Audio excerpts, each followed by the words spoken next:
sans plus tarder, je vais laisser la place à Madame Sophie Etier qui est avec nous, qui est docteur en gérontologie et professeure titulaire à l'École de travail social et de criminologie de l'Université de Montréal, qui a été la chercheure principale du projet. Madame Etier, je vous laisse la parole. Merci beaucoup, Ludovic. Bonjour à tout le monde. Merci d'abord, merci au RANC pour l'invitation. Merci à tout le monde d'être là. Je constate qu'il y a 63 personnes actuellement là, qui nous écoutent, donc bienvenue à tout le monde. Donc, je vais effectivement vous parler d'un projet de recherche qui traite d'un sujet très méconnu, donc la maltraitance envers les proches aidants.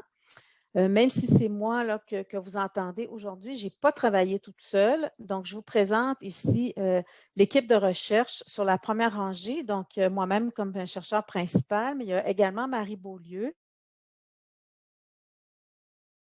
et Mireille Fortier qui sont les professionnels de recherche dans le projet. Et c'est un projet en partenariat avec le RANC. Donc, on avait 4 personnes qui représentaient le RANC là, sur ce projet. Donc, Mélanie Pérou, que vous connaissez tous sans doute, Madame France Boisclair, Christiane Guilbeault et Marie-Claude Guier. Donc, on n'a pas beaucoup de temps, donc je vais essayer d'être brève là, sur les résultats de la recherche pour que vous puissiez en fait mieux comprendre ce qui va suivre par la suite. Et je vais prendre plus de temps pour vous présenter l'outil qu'on a créé dans le cadre de ce projet de recherche. Et donc, on va plus ou moins l'expérimenter ensemble, même si on est nombreux, pour essayer de voir, là, pour vous montrer comment ça fonctionne, cet outil-là. Et ensuite, il y aura une petite période de questions. Donc, j'ai un peu discuté avec ma souris, je m'excuse. Donc, sans plus tarder, qu'est-ce qu'on a appris dans notre recherche qui nous a mené aux outils que je vais vous présenter? Donc, d'abord, comme on s'y attendait, dans les écrits, on a d'abord cherché c'est quoi l'ampleur de la maltraitance envers les proches aidants? Et évidemment, les études ne traitent pas du terme proche aidant, du terme maltraitance quand ils parlent de proche aidant. La maltraitance est utilisée dans les écrits pour parler des enfants maltraités ou encore des aînés maltraités, mais pas des proches aidants. Donc, quand on parle des proches aidants, les gens parlaient d'agressivité envers le proche aidant, de mauvais traitement, de violence ou d'abus. Donc, pour nous, donc ça voulait dire la même chose selon là, les résultats de ces études-là. Donc, on a mis toutes ces études-là là, dans notre recension d'écrit pour aller voir qu'est-ce qu'on dit par rapport à la maltraitance envers les proches aidants.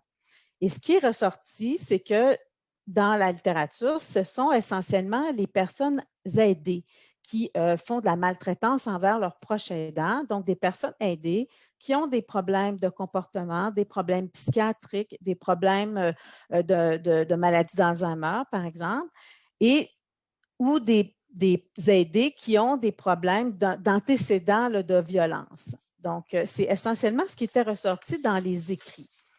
Alors que nous, on s'est dit, bien, la maltraitance envers les proches aidants, ça ne vient pas juste de l'aider, ça vient d'ailleurs aussi. Donc, on a essayé d'élargir un petit peu plus. Et notre étude nous a permis de montrer que la maltraitance envers les proches aidants vient de 4 sources différentes. Donc, les institutions, évidemment par le biais des intervenants ou des professionnels là, qui travaillent au sein de ces institutions-là, mais aussi en lien avec les normes des institutions. Je vais y revenir un peu plus tard. Donc, les institutions peuvent être une source de maltraitance, l'entourage de la personne, donc les amis, la famille, les voisins, donc tout le monde qui est dans l'entourage du proche aidant, la personne aidée, comme on a vu dans la littérature, et aussi la personne proche aidante. Je vais revenir là-dessus un peu plus loin. On a également essayé de voir, bon, en plus de savoir que ces 4 sources-là peuvent être maltraitantes là, envers un proche aidant, comment ça s'articule, cette maltraitance-là? Donc, quelle forme ça prend? Donc, on a vu que peu importe laquelle source dont on parle, l'institution, l'entourage, la personne aidée ou encore la personne proche aidante, ces 4 sources-là pouvaient, à tour de rôle, ou chacun leur tour, à un moment donné différent, pouvaient finalement poser des gestes de maltraitance là, envers la personne proche aidante. Et ces formes de maltraitance, on en a trouvé 7, là, donc que tout le monde peut exercer cette maltraitance-là.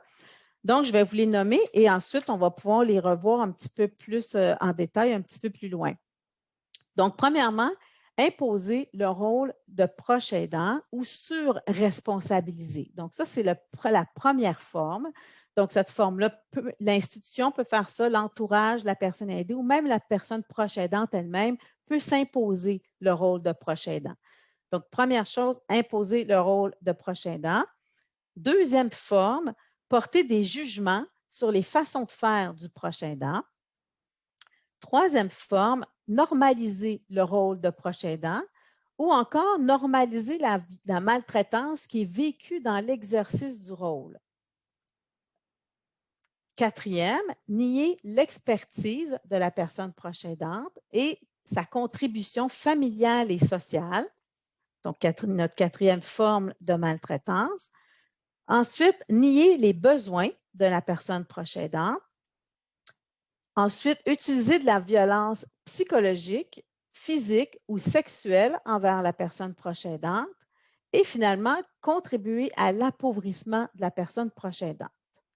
Donc, vous voyez que ça couvre beaucoup d'éléments en même temps, mais ce qui est important là, de retenir ici, c'est que la maltraitance envers les proches aidants prend donc plusieurs formes différentes et que chacune de ces 7 formes-là, qui sont ici en bleu pâle, là, je ne sais pas si vous voyez la même couleur que moi, là, des fois ça change selon vos écrans. Donc, ces 7 formes de maltraitance-là peuvent être faites par soit les institutions, l'entourage, la personne aidée ou la personne proche aidante. Je vous donne des petits exemples, là, quelques exemples que j'ai tirés là, sur le volet, mais évidemment, il y en avait beaucoup plus que ça là, dans notre étude. Si on prend, par exemple, l'institution, donc on avait, oups, le voici. Donc, un exemple d'un verbatim. Vous êtes encore capable de le garder, madame? Voyons donc. Hein, donc, un exemple d'une phrase qu'un intervenant pourrait dire qui nous montre un exemple de la forme de maltraitance qui est d'imposer le rôle de proche aidant ou de le surresponsabiliser. Hein, la dame veut héberger son conjoint, puis elle se fait dire, ben non, vous êtes encore capable de le garder, voyons donc. Autre élément, j'entendais des remarques très déplacées, des remarques qu'on ne fait pas normalement quand on a une éthique, du style, qu'est-ce que vous faites là encore? Vous n'avez pas compris, il ne reviendra pas, votre mari. Il serait très surpris de voir dans quel état il est aujourd'hui. Donc, un exemple d'une institution ou d'une personne à l'intérieur de l'institution qui fait de la maltraitance en niant l'expertise de la personne proche aidante puis sa contribution familiale et sociale à travers son rôle. Un autre exemple qui provient des institutions. Donc, tu vas parler aux intervenants, ils se sentent menacés, accusés. Ils vont t'effacer ou, en fin de compte, ils ne répondront pas à tes appels ou tu ne pourras jamais les rencontrer. Ils disent, bon, le fatigant, la fatigante qui arrive encore. Tu es perçu comme ça. Moi, ce que je voyais, c'est que plus j'avançais, plus on me tassait.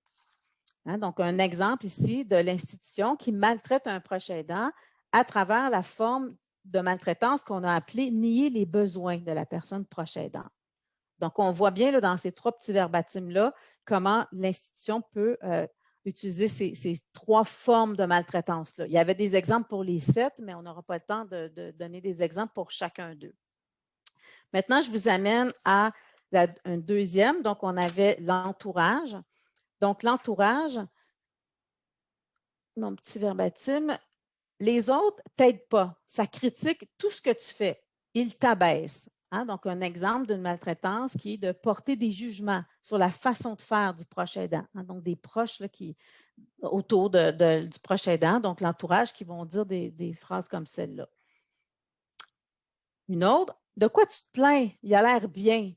Parfois, on minimise notre rôle, donc ils pensent qu'on ne pourrait pas avoir besoin d'aide. Ou si on demande, ils ne voient pas l'utilité. Donc, un exemple de l'entourage qui va ici, dans cet exemple-là, nier l'expertise de la personne proche aidante, hein, ou nier sa contribution là, familiale et sociale. Un autre petit exemple.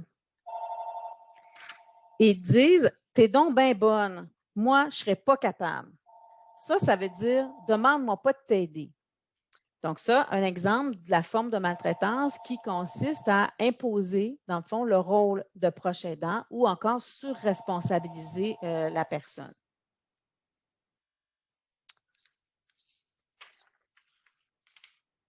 Exemple maintenant par rapport à la personne proche aidée. Donc, la personne proche aidée, j'ai sélectionné 3 exemples, encore une fois. Non, cette fois-ci, 2 exemples, mais qui vont toucher à 3 formes de maltraitance. Donc, voici le premier. Peu importe ce qu'on fait, c'est un gouffre sans fond. Et ce qu'on fait n'est jamais correct. Hein? Donc, un exemple d'un aidé qui porte des jugements sur les façons de faire du proche aidant. Autre exemple, c'est quand on offre, je le vois ici, c'est quand on offre du répit à l'aidant, mais il ne peut pas parce que l'aidé n'accepte pas. Il n'accepte personne à domicile autre que le conjoint ou l'enfant, pas d'étranger.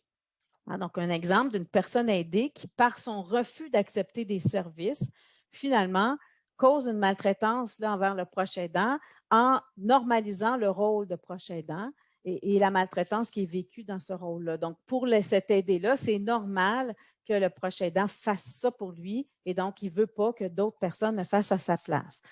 Donc, évidemment, bon, je ne l'ai pas spécifié au départ, mais la maltraitance qui est faite par les institutions, l'entourage, la personne aidée, même la personne aidante, ce n'est pas toujours volontaire. Hein. Parfois, c'est involontaire, mais c'est quand même perçu par le proche aidant comme étant de la maltraitance ou c'est quand même reçu comme ça. Autre petit exemple. Donc, moi, mon expérience, c'est le dénigrement.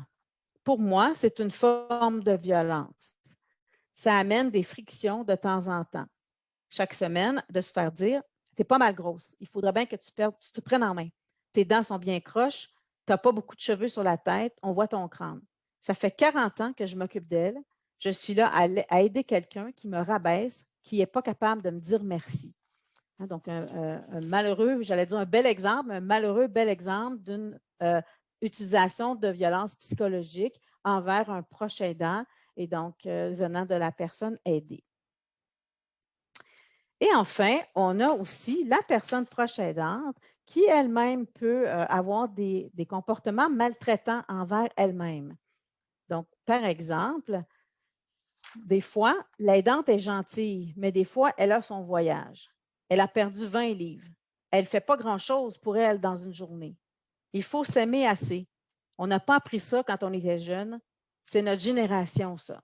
Hein, donc, une proche aidante qui parle d'elle-même et qui montre dans ce témoignage-là à quel point elle nie ses propres besoins de personnes proches aidantes. Donc, c'est une certaine forme d'auto-maltraitance, en fait, de nier ses propres besoins. Et le dernier exemple, on est maltraitant envers nous-mêmes. On ne prend pas soin de nous puis de nos finances. On s'abandonne. On n'a plus de linge. Je n'ai pas le droit d'aller chez la coiffeuse au cas où j'aurais besoin du 20$ pour aller à l'hôpital en pleine nuit. Alors, même si je suis fatiguée, je vais faire un détour, mettre de l'essence au cas où. On se met dans des conditions extrêmes, on ne prend pas soin de nous, fait qu'on se maltraite nous-mêmes. Donc, un bon exemple ici du 7e forme là, de maltraitance envers soi-même, qui était maltraitance envers les proches aidants, qui était de contribuer à l'appauvrissement de la personne proche aidante. Donc, ici, c'est la proche aidante elle-même qui contribue à son appauvrissement dans une certaine mesure, mais les autres sources peuvent également aussi y contribuer là, de façon différente. Donc, si on résume, on a vu qu'il y avait 4 sources différentes là, de maltraitance envers les proches aidants, institutions, entourage, personnes aidées et personnes proches aidantes.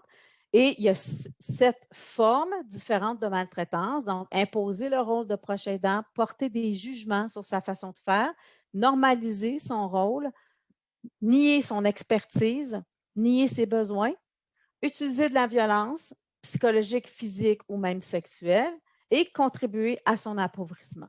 Donc là, vous avez le schéma final, là, finalement, de ce qu'on a pu récolter là, dans nos données, ce qui nous a amené finalement à la définition de la maltraitance envers les proches aidants, la définition suivante. Donc, vous allez reconnaître les éléments qu'on vient de nommer avec une partie là, qui reprend des éléments de la maltraitance envers les personnes aînées qu'on a adoptées au Québec. Donc, l'exercice du rôle de proche aidant comporte un risque de maltraitance qui affecte la personne proche aidante. Cette maltraitance provient des institutions, de l'entourage, de la personne aidée ou de la personne proche aidante elle-même. Qu'elle soit intentionnelle ou non, elle se manifeste par l'absence d'action appropriée, une attitude ou un geste qui se produit une seule fois ou se répète. La maltraitance envers les personnes proches aidantes peut prendre une ou plusieurs de ces formes et se modifier dans le temps. Donc là, on répète les 7 formes dont on vient de nommer. Donc, imposition du rôle de proche aidant, normalisation du rôle, jugement sur les façons d'assumer le rôle, dénégation de l'expertise, dénégation des besoins, utilisation de violence physique, psychologique, sexuelle ou contribution à son appauvrissement. Donc, c'est une longue définition, mais avec ce que je viens de vous expliquer avant, vous êtes capable de bien comprendre là, la définition. Donc, une fois que vous avez compris ça, que vous savez ça, donc là, on peut passer à vous montrer l'outil qu'on a développé qui va nous permettre, en fait, de sensibiliser l'entourage, la population, les proches aidants, les intervenants à ce phénomène de la maltraitance envers les proches aidants. Donc, les outils qu'on a conçus, donc, on vous présente la boîte à outils qui comprend plusieurs choses différentes. Donc, on a d'abord ici, vous voyez à gauche, une affiche que vous voyez d'ailleurs derrière moi aussi, qui est dans mon bureau. Donc, une affiche qui s'intitule « La bientraitance des personnes proches aidantes, une responsabilité partagée ». Et sur l'affiche, vous voyez une série de personnages. Et donc, le travail qu'on fait dans les ateliers de sensibilisation est donc de reprendre chacun de ces personnages-là et de discuter avec les gens. Et c'est ce qu'on va faire ensemble là, dans les prochaines minutes. Donc, il y a cette affiche-là. Il y a le guide d'animation, donc le document qui est au milieu là, dans mon écran, et donc qui est un guide d'animation qui nous permet de dire aux intervenants là, d'orienter les intervenants sur comment animer un atelier de sensibilisation avec des proches aidants, avec des membres d'entourage, avec des aidés même, ou pour la population en général. Donc, comment animer un atelier de sensibilisation. Donc, il y a des éléments là, dans le guide qui permettent d'orienter cette discussion-là. Et on a des dépliants aussi, donc un dépliant pour l'entourage, un dépliant pour la personne proche aidante, un dépliant pour les intervenants, donc avec des contenus un peu différents qui reprennent les résultats de notre recherche. Et donc, tout ça constitue notre boîte à outils.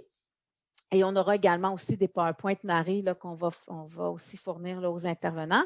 Donc, je vous invite là, à prendre quelques secondes pour regarder la fiche à gauche, voir un petit peu là, chacun des petits personnages pour avoir une idée d'ensemble parce que là, après, on va le regarder juste, on va faire un focus, un petit zoom sur quelques personnages là, avec le temps qu'on a pour analyser quelques personnages. Mais là, regardez la vue d'ensemble. Vous voyez qu'on voit un chemin. Donc, l'idée de base de notre projet, c'était que le proche aidant, en fait, la proche aidance se situe dans un parcours là, au cours duquel, là, dans le fond, le proche aidant peut rencontrer de la maltraitance dans son parcours. Et donc, là, on voit des personnages qui ont des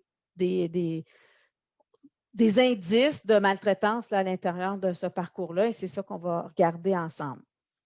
Donc, il faut bien sûr garder à l'esprit que tous les proches aidants ne sont pas forcément maltraités dans l'exercice de leur rôle, mais que d'être proche aidant, ça comporte ce risque d'être maltraité dans le rôle. Donc, il faut bien s'outiller pour éviter que ça arrive. Donc, vous avez regardé un petit peu la fiche en gros. Maintenant, on va regarder des petits personnages un à la fois, puis c'est là que vous intervenez. Et bon, là, ça aurait été plus facile si on était en présentiel. Donc, on va essayer de voir comment on peut faire ça en ligne. Donc, je vous demanderai de regarder la situation de Rachel ici et de me dire qu'est-ce que ça vous fait penser quand vous regardez ce personnage-là. Qu'est-ce que vous voyez là-dedans et c'est quoi votre réaction quand vous regardez cette image? Donc là, il y en a qui lèvent des mains. Je ne sais pas si on va pouvoir, peut-être que Ludovic pourra nous aider avec les tours de parole. C'est plus facile peut-être pour certains de lever la main que de répondre dans le chat. Là, on voit que l'exclusion, elle est seule devant des experts, elle n'a pas été consultée, elle est mise de côté. Donc, je présume que les gens qui ont levé la main voulaient dire ça aussi. Sinon, on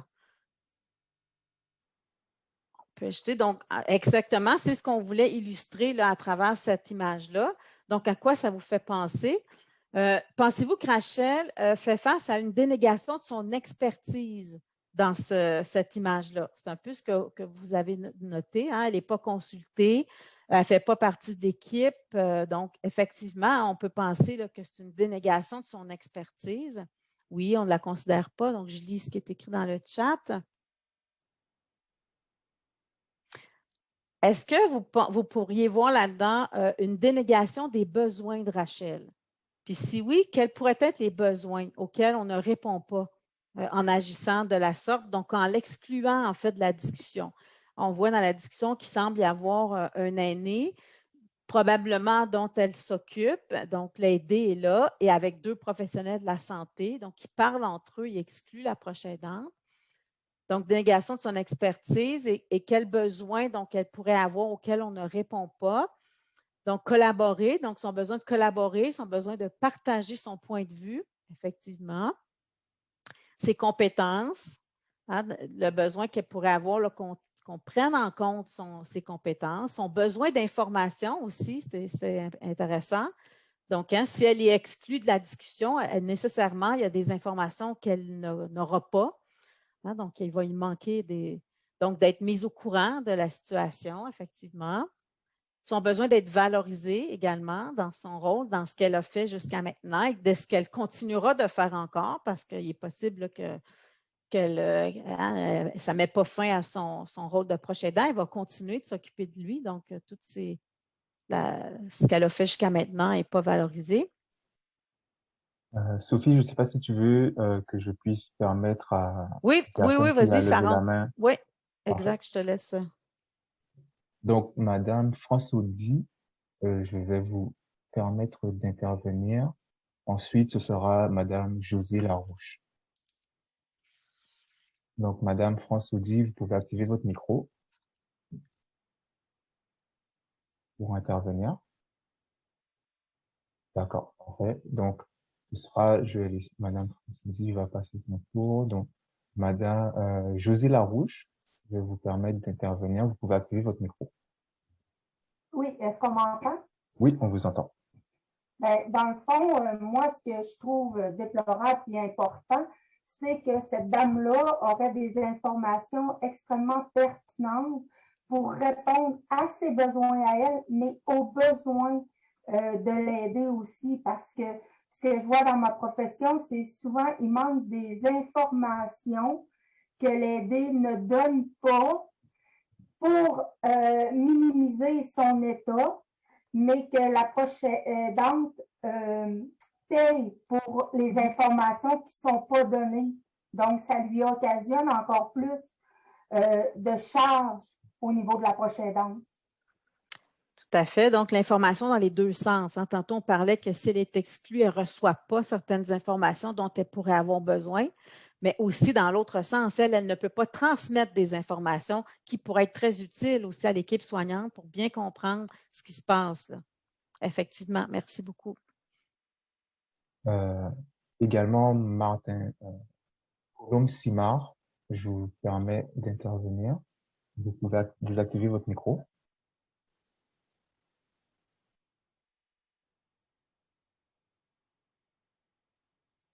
Madame Simard, vous voulez intervenir?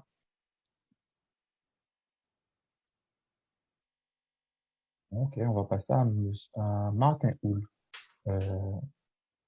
Oui, désactiver votre micro. Non, j'ai rien de précis, moi, à ajouter à ça. Parfait, merci. Martin Houle, vous pouvez activer votre micro pour intervenir. Oui, okay. Oui, moi, ce que je voyais sur la photo aussi, ça peut être un parent qui a un enfant handicapé et qui prend les décisions sans que cette personne-là soit impliquée aussi. Là. On peut le voir de différentes façons, cette image-là. Là. Et puis, moi j'ai un enfant handicapé. Là. J'ai un petit peu moins de cheveux gris que ce monsieur-là. Mais la plupart du temps, quand on prend des décisions, même si elle a une déficience intellectuelle là, sévère, elle est tout le temps là. Parce que parler de elle lorsqu'elle n'est pas là, pour moi, c'est pas une bonne façon de travailler pour elle. Alors, je me dis que c'est bien parce que ça permet là, d'aller chercher différents angles par rapport à l'image qui est proposée. Effectivement, merci pour ce commentaire. Puis c'est ce qu'on voulait aussi dans cette affiche-là, c'est de mettre des images qui soient parlantes pour qu'on puisse discuter, mais en même temps, laisser place à l'interprétation.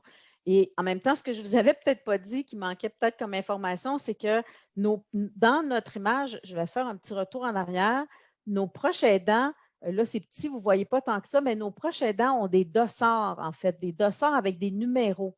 Parce qu'ils sont dans le parcours là, du proche aidant et notre image par rapport au parcours était comme un genre de course. Hein. Tu sais, être proche aidant, là, parfois, c'est une course à relais, parfois, c'est un genre de marathon qui ne finit plus, parfois, ça va être un sprint, donc dépendant de la situation.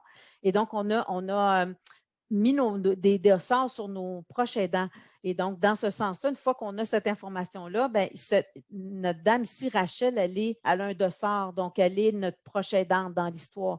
Mais c'est vrai par rapport à ce que vous notez comme situation, on pourrait, dans la discussion avec les gens, tout à fait changer. Là, ça n'a pas d'importance. L'idée, c'est vraiment de faire ressortir comment il y a une situation de maltraitance d'un proche aidant là-dedans. Et donc, ce que vous avez nommé, là, monsieur, c'était exactement ça aussi là, par rapport aux enfants handicapés dont on ne tient pas compte. Souvent, on parle d'eux sans qu'ils soient là ou même sont là, puis on fait comme s'ils n'étaient pas là. Donc, effectivement. Donc, peut-être une autre question. Il y a Mme Foisy qui a levé la main. Peut-être on pourrait ouvrir le micro. Oui, Madame Froisy, vous pouvez ouvrir votre micro. Oui, bonjour. Moi, ce que je trouve où on est exclu souvent comme proche aidant, pardon, c'est que quand l'aidant va chez le médecin et que le médecin se rend compte que le patient n'est plus capable de prendre ses décisions tout seul, il ne semble pas avoir un moyen de communiquer avec l'aidante. C'est toujours un petit peu. Moi, je n'ai pas de problème maintenant, mais au début, ça a été ça. Mon mari allait chez le médecin, puis il disait qu'est-ce qu'il voulait, mais ce n'était pas les bonnes choses. Et puis, moi, j'avais les mains liées parce que je ne pouvais pas aller voir le médecin pour parler de mon mari. Ce n'était pas mon rendez-vous. C'est ça. Alors, d'être capable d'inclure l'aidant, voyons, quand on va chez le médecin, il faudrait trouver un moyen. Je sais qu'il y a les droits de la personne aussi, que la personne qu'elle donne son accord. Mais il faudrait faciliter ça, cette chose-là, parce que je vois plusieurs aidants qui ont un mari ou une épouse ou une mère qui ne veut pas qu'ils viennent chez le médecin. Donc, le médecin n'a pas toutes les informations. C'est ça.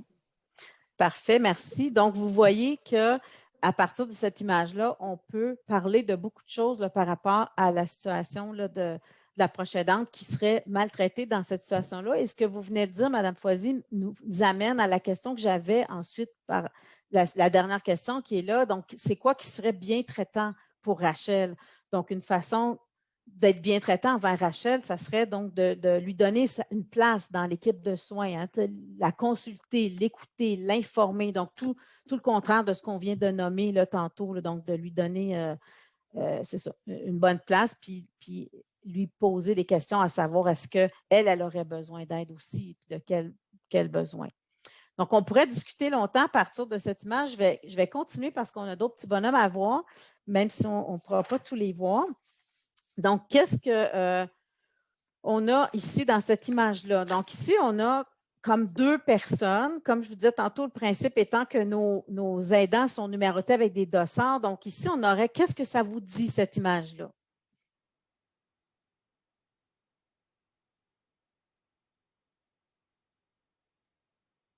Donc, Mme Larouche a levé la main.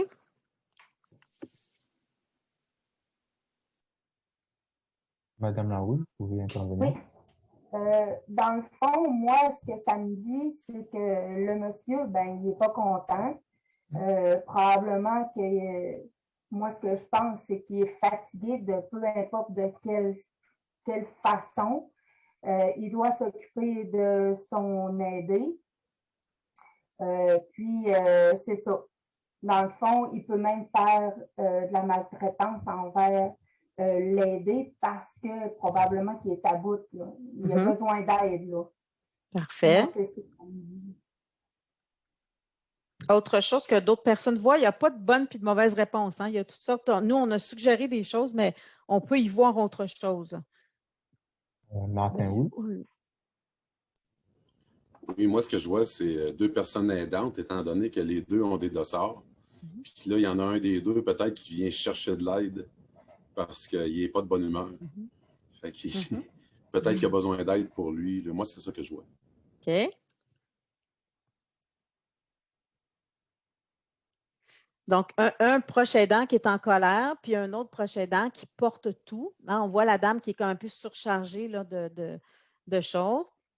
Donc, on peut voir, tu sais, ça peut être toutes sortes de choses. Donc, ça peut être un couple âgé qui sont à la fois aidants-aidés. Hein? Des fois, dans un couple âgé, là, ben, lui, il peut avoir, par exemple, là, il y a une canne, il peut avoir, lui, des troubles, des problèmes plus physiques, puis peut-être que madame a des problèmes cognitifs, donc peut-être qu'ils s'entraident entre eux, donc ils sont à la fois aidants et aidés. Ça peut être également un couple âgé qui prenne en charge un enfant adulte qui est handicapé, qui a toutes sortes de problématiques et donc qui sont âgés et qui sont à bout, là, un peu comme on disait tantôt. Donc, on pourrait voir effectivement là, toutes sortes de choses là-dedans. Donc, est-ce que vous voyez, là, après la discussion qu'on fait à partir de ça, une fois qu'on a demandé aux gens qu'est-ce qu'ils voient là-dedans et tout ça, bon, est-ce qu'il y aurait là un exemple d'imposition du rôle ou de surresponsabilisation? Est-ce que vous êtes capable de discuter à partir de ça? Oups, mon commentaire a parti, pas fini, mais Mme Étienne a nommé ce que je voulais nommer. OK, excusez, j'ai peut-être coupé quelque chose. Là. Donc, est-ce qu'il y aurait une imposition du rôle? On peut avoir une discussion là-dessus aussi. Est-ce qu'à un moment donné, il n'y a pas un point où on impose un rôle à un proche aidant qui n'en peut plus, qui n'est plus en mesure d'assumer son rôle? Est-ce qu'il y aurait de l'utilisation de violence physique ou psychologique dans cette situation-là? Il semble y en avoir un de la conjointe. La conjointe, on a essayé de l'illustrer. Je ne sais pas si on peut bien le voir. C'est un peu petit, mais la madame est comme un peu dépeignée. On voulait voir qu'elle était, bon, elle a beaucoup de fardeaux à transporter. Elle avait des vêtements là, plus ou moins froissés, tout ça. Donc, quelqu'un probablement là, dont les besoins ne sont pas nécessairement répondus. Là. C'est difficile de se reconnaître comme à bout de ressources et demander de l'aide, effectivement. Qu'est-ce qui pourrait être bien traitant pour ce couple-là? Comment on pourrait aider ce couple de proches aidants?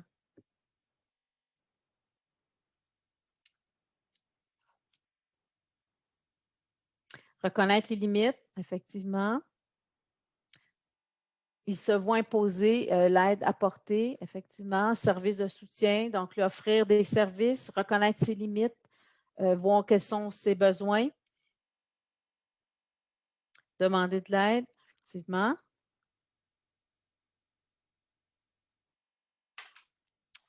Donc, vous voyez à quel point là, tout ce qu'on peut faire comme discussion à partir des images. Je continue sur la prochaine. Qu'est-ce qu'on voit dans cette image-là? À quoi ça vous fait penser? Ça vous amène où?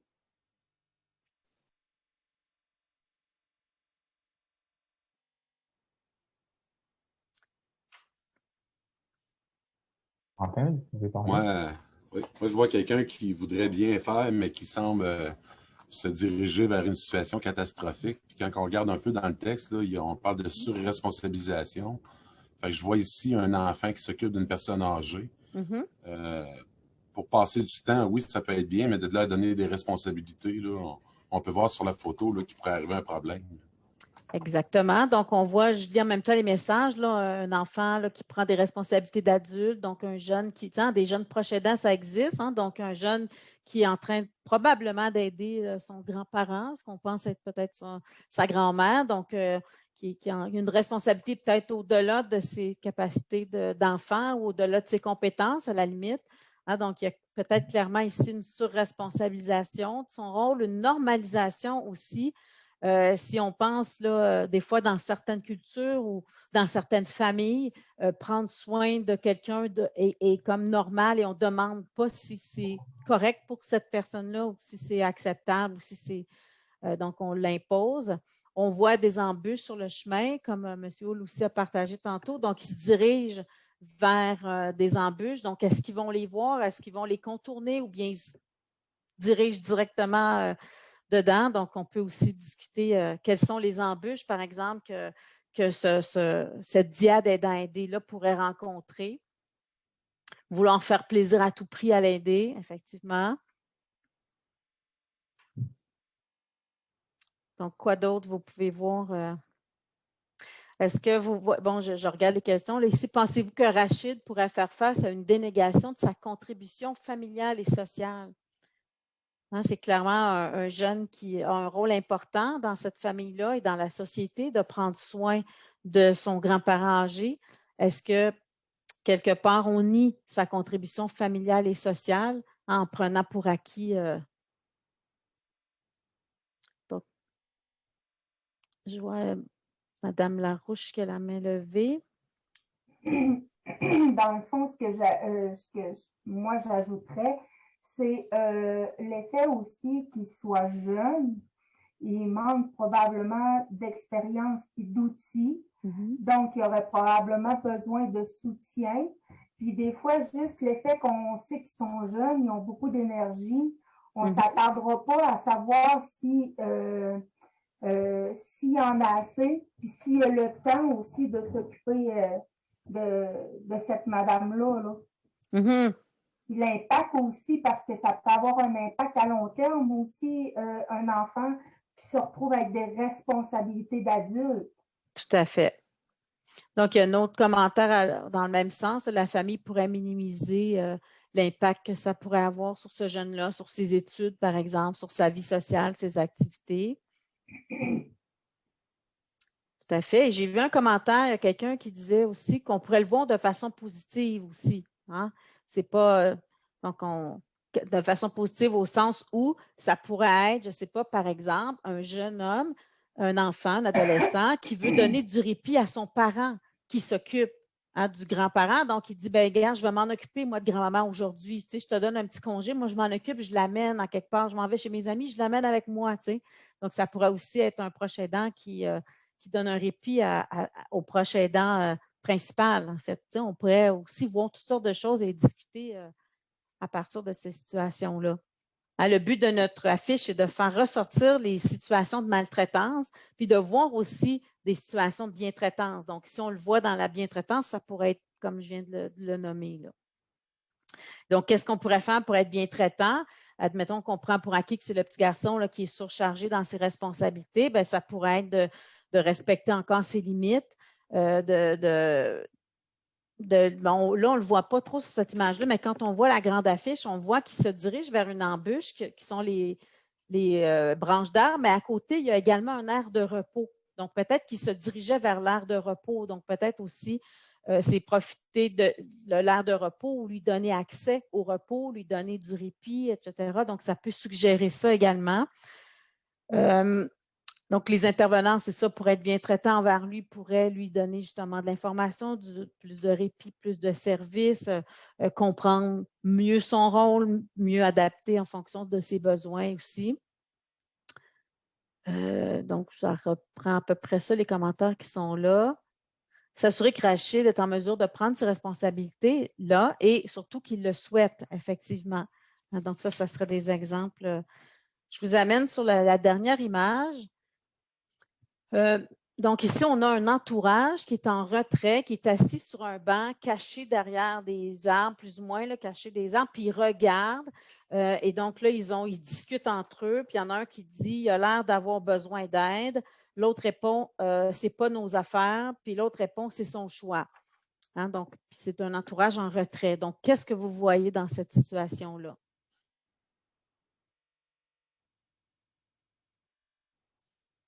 Madame Larouche?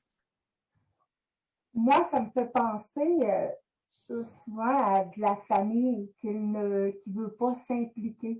Ils se gardent en retrait en disant qu'ils sont capables tout seuls. Ça fait que ça minimise le fait qu'ils ne bougent pas et qu'ils ne se mettent pas en action pour aider les autres.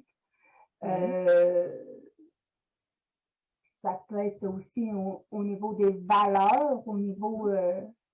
il y en a qui ne sont pas capables non plus d'être proches aidants. Il ne faut pas oublier ça. Oui, tout à fait.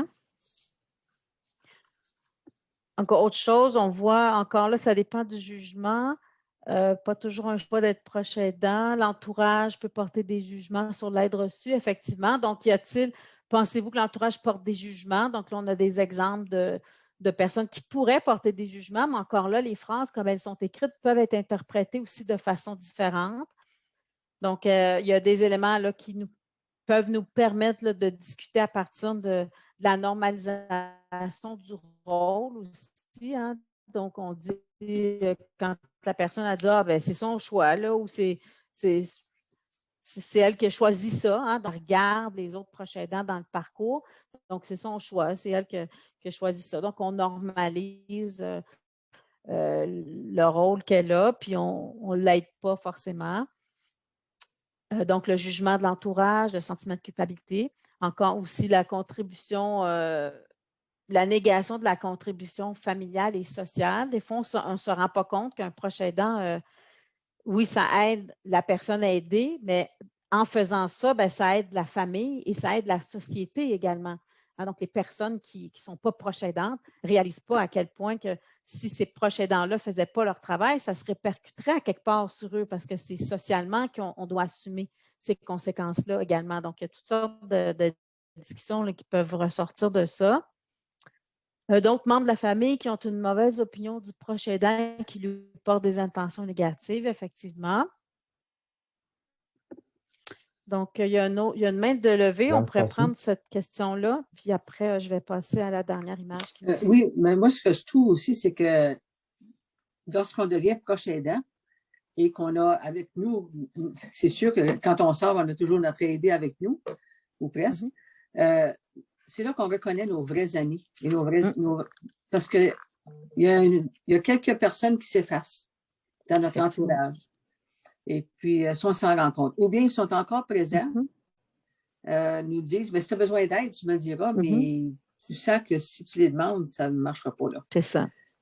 Fait que ça, c'est quelque chose de subtil, mais on garde. Moi, j'ai un bon réseau d'amis encore avec moi. Je suis chanceuse, mais j'en connais qui en ont plus, ou presque. Parce que des fois, si l'aidé est moindrement de mauvais caractère ou mal commode, là, mais là, les autres s'éloignent. Ils ne veulent pas être proches, ils ne savent pas comment agir, donc ils s'effacent. Effectivement.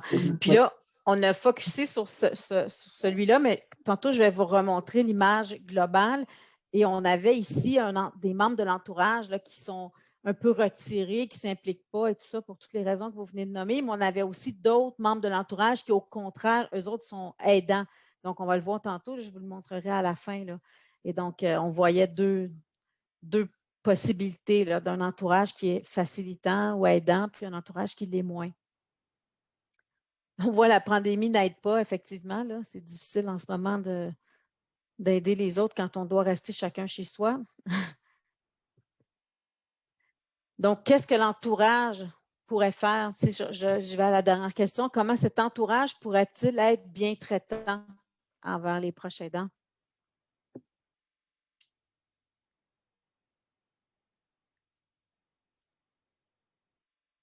Madame Foisy, allez-y. Moi, je dirais d'offrir des services bien spécifiques. Pas juste dire, si tu as besoin d'aide, tu me le diras. C'est vague et tu ne sais pas trop qu'est-ce qu'il serait prêt à faire. Mais si quelqu'un te dit, par exemple, si tu as besoin de transport pour aller à quelque part, je serais prêt à y aller. Ou est-ce que tu as besoin de quelqu'un pour t'aider à faire un petit peu à ranger tes légumes pour la semaine parce que tu as beaucoup de choses à faire. Être plus spécifique, ça aiderait beaucoup. C'est ça. Donc, offrir une aide précise, concrète, réelle et spécifique, pas juste des paroles en l'air. C'est ça. Effectivement. Puis si on veut rester dans l'optique de cette affiche-là, dans la façon dont sont assis, ce qu'on a écrit dans le guide, c'est par exemple Donc, il y a quelqu'un ici qui avait dit dans la première personne là, assise à gauche, elle dit il a l'air d'avoir besoin d'aide. Donc, les membres de l'entourage font comme un premier pas vers la bientraitance dans ce cas-là en disant une phrase comme celle-là. Donc, il reste juste à se lever puis à offrir l'aide. En fait, de ne pas rester assis sur ce banc-là, de dire il a l'air d'avoir besoin d'aide, mais lève-toi puis va l'aider. En fait, donc, les valoriser effectivement. Donc, je terminerai sur, en fait, à part nos différents proches aidants qui sont illustrés, des intervenants qui sont illustrés, des membres de l'entourage, il y a aussi quelques symboles dans notre parcours qui nous aident là, à faire la discussion. Donc, on voit par exemple une image d'un cul-de-sac, on voit des branches d'arbres avec un trou, on voit un panneau d'arrêt, on voit un panneau là, avec CIUS, CLSC, CHSLD, toutes sortes de termes que des fois, on ne sait pas trop, puis ça pointe tout dans des directions différentes, donc un peu pour nous confondre davantage. Là. Des gens ne savent pas qu'est-ce que ça veut dire, qu'est-ce que ça fait dans la vie, puis en plus, dans quelle direction ça s'en va. Donc, on est un peu perdu. Donc, l'air de repos qui est là, et on a un soleil. Donc, c'est toutes des images qui ne sont pas là pour rien dans la fiche. Chaque dessin est là pour quelque chose. Donc, ça aussi, ça peut nous amener là, à soulever toutes sortes là, de discussions. Donc, peut-être une réponse ou deux de qu'est-ce que vous voyez dans une de ces images-là là, que vous voudriez partager. Peut-être m'écrire deux, trois petites choses là, qui vous inspirent quelque chose quand vous pensez au parcours de proche aidant, quand vous pensez à la maltraitance envers les proches aidants qu'on a nommé tantôt avec... Donc, il y a des embûches inévitables malgré nos bonnes intentions. Le stop, ne pas s'isoler, demander de l'aide. Donc, les personnes proches aidantes ont besoin d'être informées, accompagnées.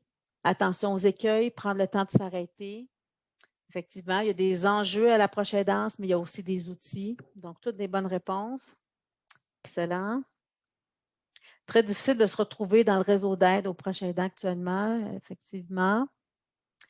La fiche avec les services, ça semble être plus simple de prendre le repos que d'aller dans toutes les directions vers les services.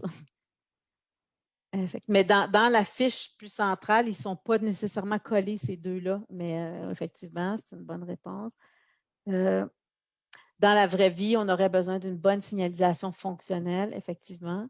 Il y a aussi des bons moments, des soleils dans les services, effectivement. Donc, il y a un soleil, on n'avait pas encore parlé. Donc, vous voyez hein, que ça peut donner lieu là, à toutes sortes de discussions. Et là, je vous ramène avec la fiche au complet. Donc là, ce n'est pas très gros, je ne sais pas si vous voyez bien, mais là, j'ai encerclé les éléments qu'on a discutés ensemble. Donc, notre personnage, là, en bas de la fiche, en fait, on voit la madame avec les professionnels, on voit le couple, on voit le jeune.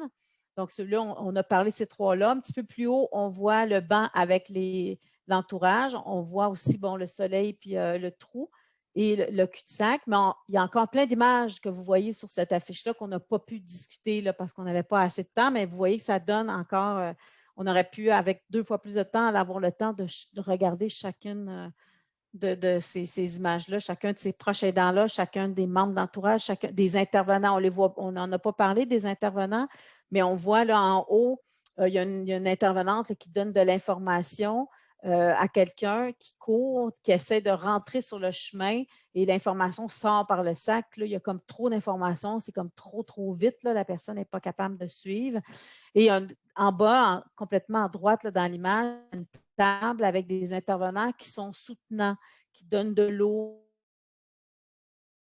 les gens. Là.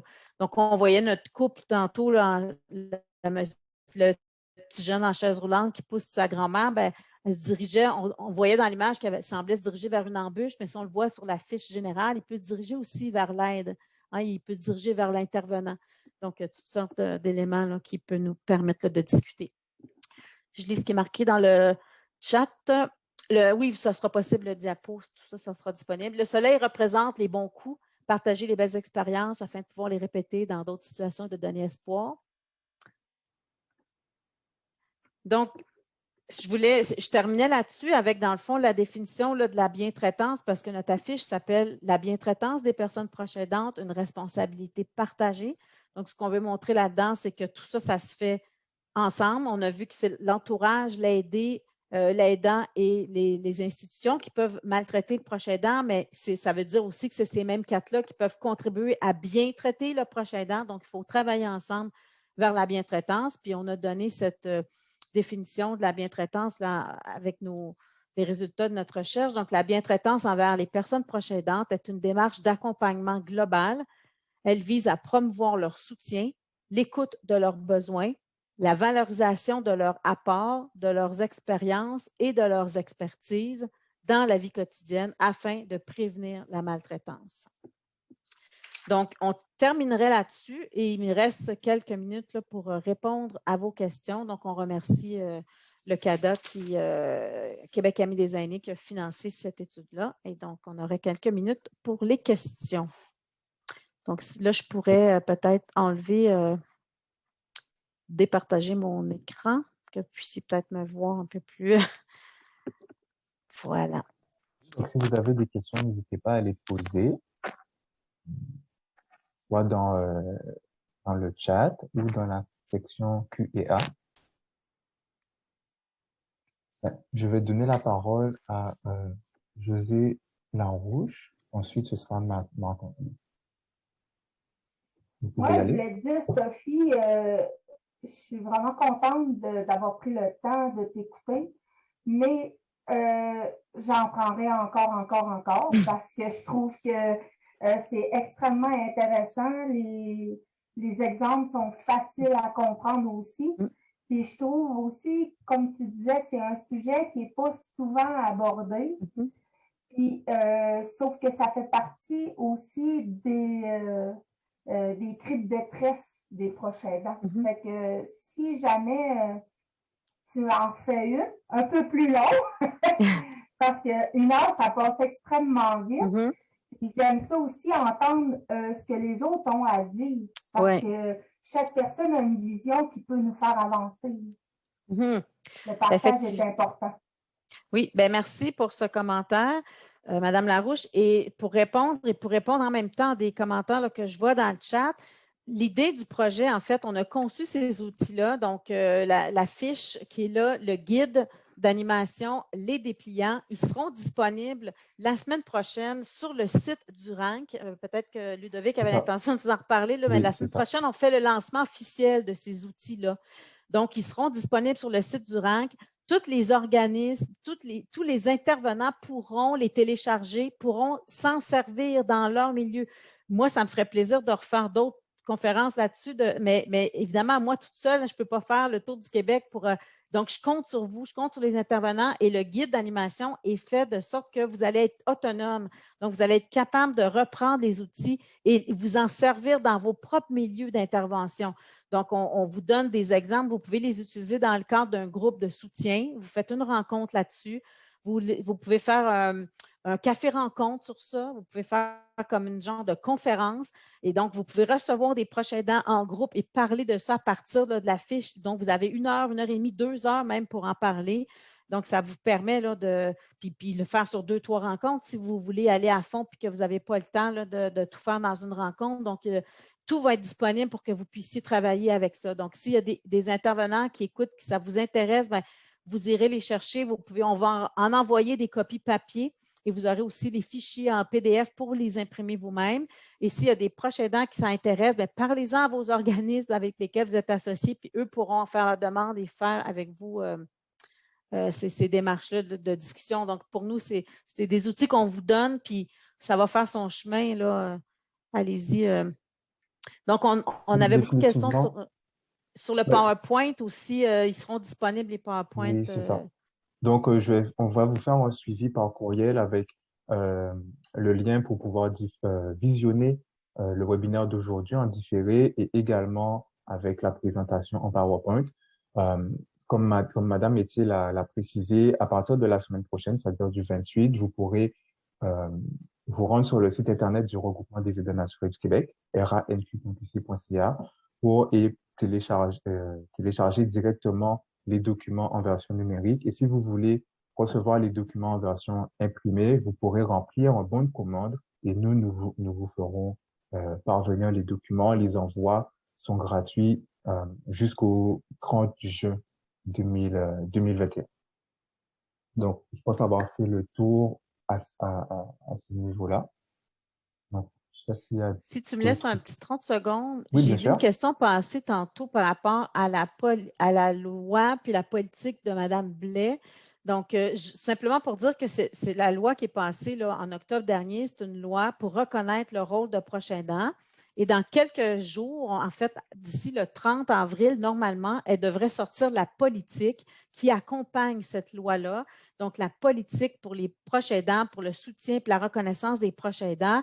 Et probablement que la bientraitance va faire partie là, de cette politique-là. Il va être au centre, là, je pense, de la politique et on lui a suggéré de mettre ces outils-là. Donc, dans la politique, je ne sais pas si ça sera le cas. Je n'ai pas accès à la politique avant vous, là, comme tout le monde, je l'aurai en même temps que vous. Et donc, on verra ce qu'elle va mettre de l'avant. Mais Mme Blais était au courant de ces outils-là, était au courant de notre démarche. C'est son secrétariat aux années qui a financé ce projet de recherche-là. Donc, ils ont tout à fait intérêt aussi à ce que ça soit diffusé. Donc, on verra à quel point ils vont nous laisser de la place dans leur politique.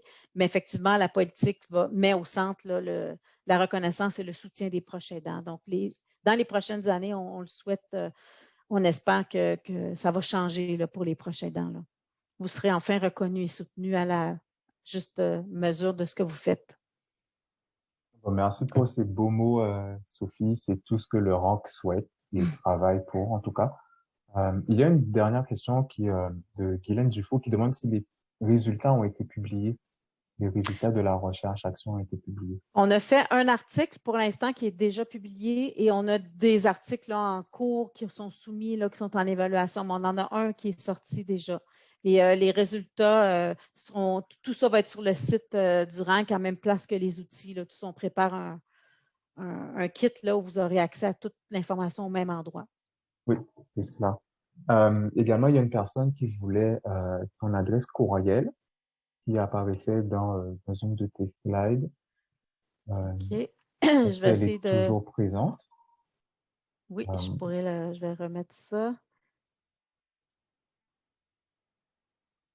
ici en bas. Donc, sophie.etier, A commercial, tsc.ulaval.ca. Mais si vous écrivez mon nom, Sophie Etier, Université Laval sur Google, là, je vais sortir. Là, tous les profs d'université, on a une page web, là, donc vous pouvez me trouver facilement. Là. On ne peut pas se cacher là, comme prof d'université, on est public. Donc, avec mon nom, vous allez me trouver. Parfait. Ben,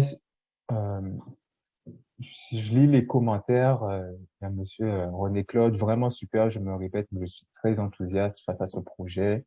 Merci, vraiment très intéressant. Hâte d'avoir le lien ainsi que les outils.